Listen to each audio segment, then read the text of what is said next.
illallah Muhammadur Rasulullah, la ilaha illallah Muhammadur Rasulullah.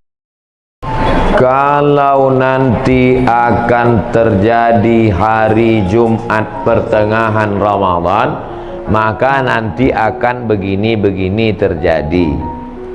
Setelah dihitung-hitung, ternyata pertengahan Ramadan yang ada Jumatnya itu nanti di Ramadan 1441. Muharram, Safar, Rabiul Awal, sekarang Rabiul Akhir, Jumadil Awal, Jumadil, Rajab, Sya'ban, Ramadan.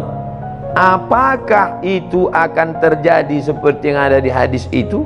Wallahu a'lam bishawab. Mana kita tahu, dia belum terjadi. Tapi kita bersiap-siap perlu. Andai terjadi, kita sudah siap. Andai tak terjadi, berarti hadisnya tak sahih, bukan nabinya bohong. Jadi kami siap-siap lah nih Pak Ustaz. Saya siap lah. Rabiul Awal sekarang, tahun kali 24, 25. Rabiul Akhir, Jumadil Awal, Jumadil Akhir, Rajab, Sya'ban, 5 bulan lagi. Siap-siapkanlah. Bahwa terjadi, kita sudah siap. Bahwa tak terjadi, berarti hadisnya palsu. Bukan berarti Nabi Muhammad pembohong. Karena kan tak ada bukti real nyata, ada rekaman rupanya Nabi ngomong qala Rasulullah SAW. Oleh sebab itu, jangan nanti ketika tak terjadi, ini hadis ini bohong aja ini. Bukan Nabi berbohong, hadis itu tak sahih. Nah, ini tentang masalah kalau nanti terjadi model prediksi-prediksi yang begitu. Kalau ibu bapak ibu baca nanti atau dengar ceramah yang modelnya prediksi, perkiraan, disampaikan oleh orang nanti akan begini, akan begini. Nah, kalau sumbernya benar, siap-siap, apa salahnya siap-siap? Tapi andai tidak terjadi pun, kita sudah siap. Jelas? Wallahu a'lam.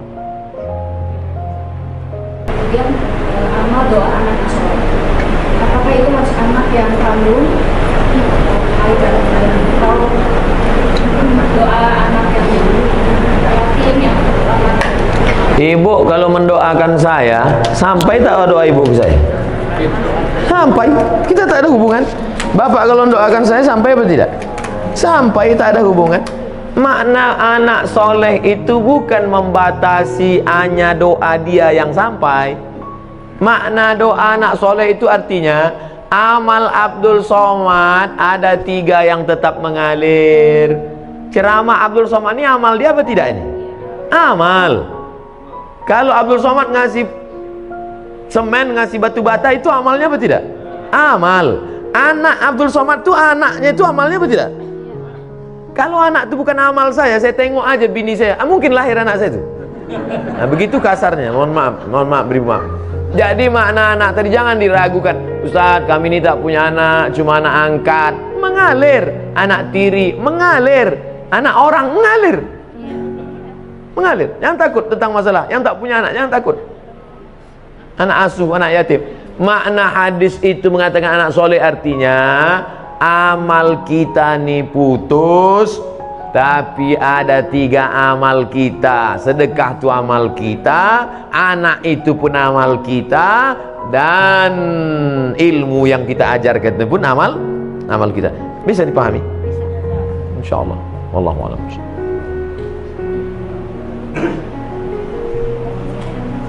Assalamualaikum warahmatullahi wabarakatuh. Waalaikumsalam. Saya mau menanyakan amalan mana kira-kira yang diterima seorang tua yang punya anak kandung tetapi dia kurang taat beribadahnya, atau dia mengangkat anak bukan anaknya sendiri tetapi anak-anak itu sangat soleh dan sering mendoakan orang tuanya. Jadi amalan mana yang lebih cepat diterima oleh Allah?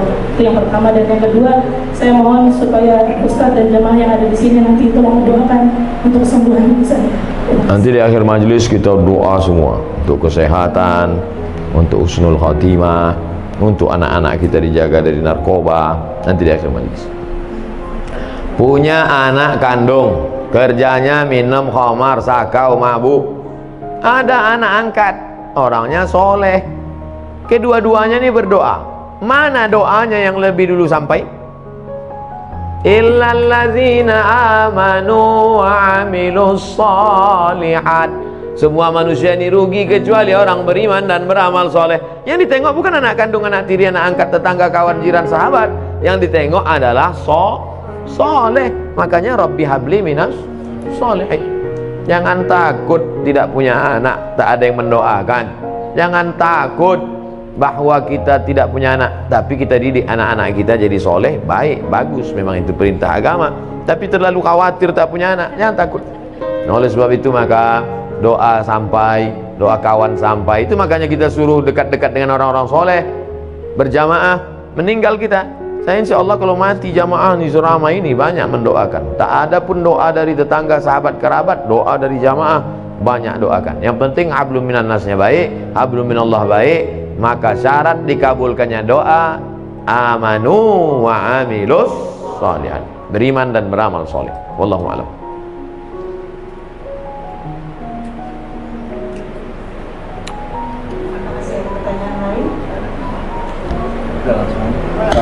Assalamualaikum Pak Ustaz. Waalaikumsalam. Tanya Pak Ustaz, kalau misalnya kita kan nabung di bank konvensional, itu kan ada bunga, berbunga. Nah bunganya itu kan boleh nggak gitu diamalkan ke mana gitu? Nah, itu hukumnya gimana tuh Pak Ustaz? Juga yang menerimanya bagaimana gitu? Bapak Ibu yang ada tabungan di bank konvensional, besok waalaikumsalam warahmatullahi wabarakatuh. Bapak Ibu yang ada tabungan di bank konvensional, kalau betul Bapak Ibu mendengar pengajian saya ini, besok pagi alihkan ke bank syariah. Siap? Saya ulang sekali lagi. Bapak Ibu yang di bank konvensional, besok pagi alihkan ke bank syariah. Siap? Banyak Anda dalam hati. Siap. Saya gaji ditransfer ke BRI Syariah. Walaupun BRI Syariah menolak saya ceramah, tak apa-apa. Tetap di mana saya, tabunglah ke BRI Syariah. Saya di BRI Syariah. Anda tabunglah ke BRI Syariah. Walaupun BRI Syariah menolak saya ceramah, tak apa-apa. Saya tahu kalian takut ngundang kan? Tak apa-apa. BNI Syariah, Ustaz Somad, kami buatkan Ustaz kartu, menabunglah ke BNI Syariah. Walaupun BNI Syariah tak berani juga ngundang, tak apa-apa. BSM, Bank Syariah Mandiri, kasih saya kartu, pakai kartu, datang dia ke kampus tempat saya, nih kami buatkan Ustaz kartu Bank Syariah Mandiri. 3 BRI Syariah, Bank Syariah Mandiri, BNI Syariah. Bang Muamalat belum datang lagi. Alihkan ke bank syariah, karena kalau bukan kita yang menghidupkan perekonomian syariah ini, siapa lagi? Di Malaysia saya diundang ke bank rakyat. Saya tengok bank rakyat, ini konvensional ini. Sampai hati orang ini ngundang saya, neraka jahanam ini. Pas sampai di situ, belum saya tanya, direkturnya udah ngomong, Ustaz Somad, ini bank konvensional katanya. Dalam hati saya, hancur dunia persilatan. Tapi sudah berubah jadi Islamic Bank. 5.000 pegawainya. Berubah dari konvensional, berhasil 100% murni jadi Islamic Bank, bank syariah. Pergi ke Kuala Lumpur, hebat. Maka besok, 2 yang menyebabkan sulit merubah bank konvensional jadi syariah. Pertama, political will, politik. Yang kedua, iklan ke masyarakat kurang. Saya di mana-mana terus saya sampaikan. Oke, sekarang kita cerita tentang Bapak punya tabungan di masa lalu dan sekarang bunganya ada. Mau dikemanakan bunganya ini? Bolehkah bunga yang punya Bapak 100 juta ini, kita taruhlah 100 juta ini sekarang ada bunganya, bukan tabungannya, bunganya. Kemana bunga ini? Kata Syekh Yusuf Al-Qardawi, nama kitabnya Fatawa Mu'asirah, sudah dicetak oleh Gema Insani Press Jakarta, judulnya Fatwa-Fatwa Kontemporer Yusuf Qardawi. Diserahkan ke lembaga yang dinikmati orang banyak, masalih ammah, masjid, panti jompo, panti yatim, sekolah Islamic boarding school, serahkan. Bapak yang ada tabungan-tabung di bank konvensional, duit hasilnya itu riba, jangan kasih ke anak, jangan kasih makan ke rumah, serahkan ke lembaga yang dinikmati orang banyak. Ini jangan Ustaz Somad ini ceramah gini, nanti ujung-ujungnya kemana Pak Ustaz? Ke saya. Saya sampai sekarang tak pernah kepentingan pribadi saya serahkan ke lembaga-lembaga yang banyak, dinikmati orang banyak. Wallahu a'lam. Ustaz, assalamualaikum warahmatullahi wabarakatuh. Waalaikumsalam. Masalah bank syariah yang saya tahu di Indonesia, bank syariah itu patokannya masih Bank Indonesia, masih konvensional. Karena saya pernah punya pengalaman pribadi di kantor, mau nutupin kredit yang lebih cepat, itu tetap kena denda, Ustaz. Nah ini jadi seperti apa ya, Ustaz? Seluruh bank di Indonesia menginduk kepada BI. Tidak ada yang di luar BI. Tidak sama macam di Saudi Arabia atau Dubai Islamic Bank, atau di Mesir Faisal Islamic Bank, cabang dari Faisal Islamic Bank Saudi Arabia sendiri. Semuanya tetap menginduk ke BI. Yang menetapkan suku bunga BI. Makanya selalu saya katakan ini proses menuju pure syariah. Dan siapa yang menolong menuju prosesnya ini? Kita. Sekarang pertumbuhan Islamic Bank, bank syariah di Indonesia baru 7%. Yang 93 konvensional. Padahal umat muslim terbesar di dunia Indonesia. Menunjukkan kita Islam ritual oke, Islam haji umroh mantap. Tapi kalau sudah menyebut ekonomi, maka kita support menuju syariah. Bahwa Abdul Somad mati nanti belum juga terwujud, paling tidak kita pernah berkontribusi menuju. Jadi kalau bapak menabung bank syariah, bapak barulah dia kuat. Setelah kuat, barulah dia bisa independen, murni sendiri. Makanya pemerintah mengeluarkan aturan, bank konvensional boleh membuka divisi syariah selama 16 tahun. Setelah 16 tahun kalau dia berhasil, maka dia berdiri sendiri. Nanti akan memecah diri, memisahkan diri dia berdiri sendiri.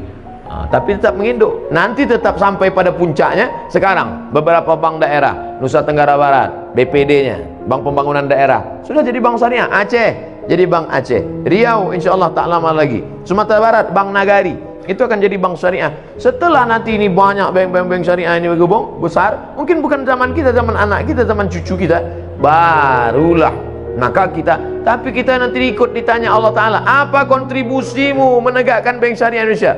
Aku ikut berkontribusi karena meletakkan uangku di bank syariah. Jadi kalau dikatakan mana itu yang pure murni original syariah, belum, menuju syariah. Mudah-mudahan kita termasuk orang yang ikut berkontribusi dan mensupport program ini. Amin ya rabbal alamin.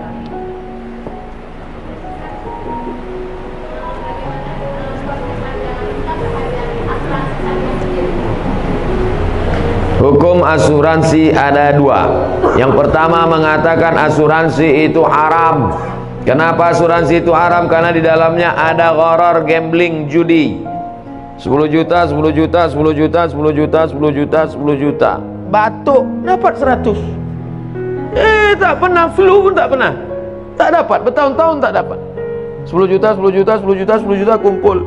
Nabrak tiang listrik, langsung dapat. Ini tak pernah, akhirnya marah dia karena udah bertahun-tahun tidak, tabrakannya dapat. Maka karena ada unsur gambling, horror, judi di dalamnya, haram. Kata fatwa yang pertama. Datang fatwa yang kedua, mengatakan boleh. Kenapa boleh? Karena di dalamnya ada unsur ta'awun, wa ta'awanu 'alal birri wat taqwa, wa la ta'awanu 'alal ismi wal 'udwan. Jadi fatwa ulama tentang asuransi ini dua, yang satu mengatakan haram, yang satu mengatakan boleh. Saya sampaikan dua-duanya dalam satu majelis. Kapan muncul masalah? Ketika dalam satu majelis saya sampaikan satu. Nah itulah yang ada video Pak Profesor Dr. Ma'ruf Amin mengharamkan BPJS, tiba-tiba membolehkan. Dua-dua itu fatwa ulama. Cuman bedanya waktu belum jadi wapres disampaikannya satu, setelah disampaikannya dua. Lalu kata orang, wah ini fatwanya kok berubah? Tidak, fatwa itu dua-dua ada. Buka dalam kitab Fatawa Mu'asirah, fatwa-fatwa kontemporer Syekh Ali Jum'ah Mufti Mesir. Tolong jangan upload sepotong-sepotong. Bahwa memang ada dua fatwa. Jadi kalau ada di antara bapak ibu yang memilih asuransi, perbuatannya itu betul atau tak betul? Betul, dia pilih fatwa kedua. Kalau ada di antara bapak ibu, aku sampai mati tak mau asuransi, perbuatannya itu betul apa tak betul? Betul juga, karena dia pilih fatwa yang pertama. Kok bisa ulama ini buat dua pendapat? Karena Nabi tidak ada menyebut dulu asuransi. Asuransi itu muncul belakangan dan ulama berijtihad. Rambut sama hitam isinya macam-macam. Ijtihadnya begini, ijtihadnya begini. Ustaz sendiri, saya tidak pakai asuransi kendaraan sampai sekarang. Terus Ustaz selamat terus, bolak-balik tabrakan. Mana berat yang listrik, sedang nyetir ditabrak orang dari belakang. Bahwa dia datang, musibah namanya. Oleh sebab itu maka amalkan sesuai keyakinan. Jadi kalau ada orang mengatakan, ngapain kau pakai asuransi? Sholat rajin, pengajian rajin, pakai asuransi. Fatwa kedua, bray. Wallahu a'lam.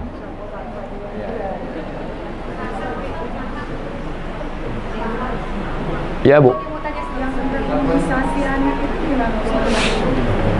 Sampai sekarang tidak ada keluar dari Majelis Ulama Indonesia yang mengatakan bahwa materi benda yang disuntikkan itu halal. Tak ada.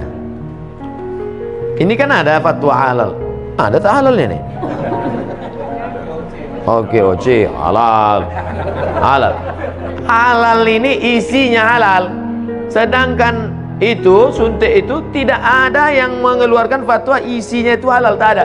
Yang ada fatwa boleh memakainya karena darurat, bukan isinya.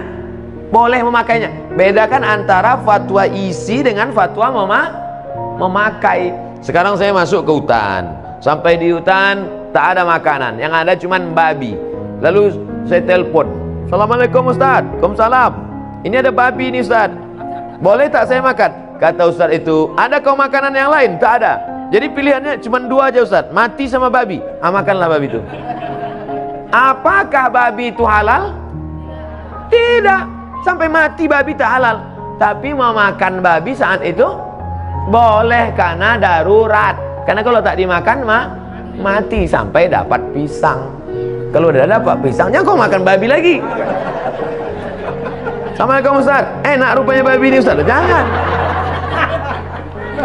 Dari cerita ilustrasi tadi, paham Bapak Ibu kan? Nah, itu enaknya kita ceramah sama orang cerdas nih. Fatwa tentang materinya halal itu tak ada, tapi memakainya karena nanti akan ada penyakit ini, akan ada ini, akan timbul ini, akan ini datang ini, akan mati, akan cacat. Maka kata ulama, daripada nanti anakmu sakit, aku pakai aja lah, tak apa-apa. Sementara nanti dapat mungkin akan maju teknologi ini, nanti ada umat Islam yang bisa membuat materi yang halal. Jelas? Allahu a'lam. Amin. Salatullah, salamullah ala taha rasulillah.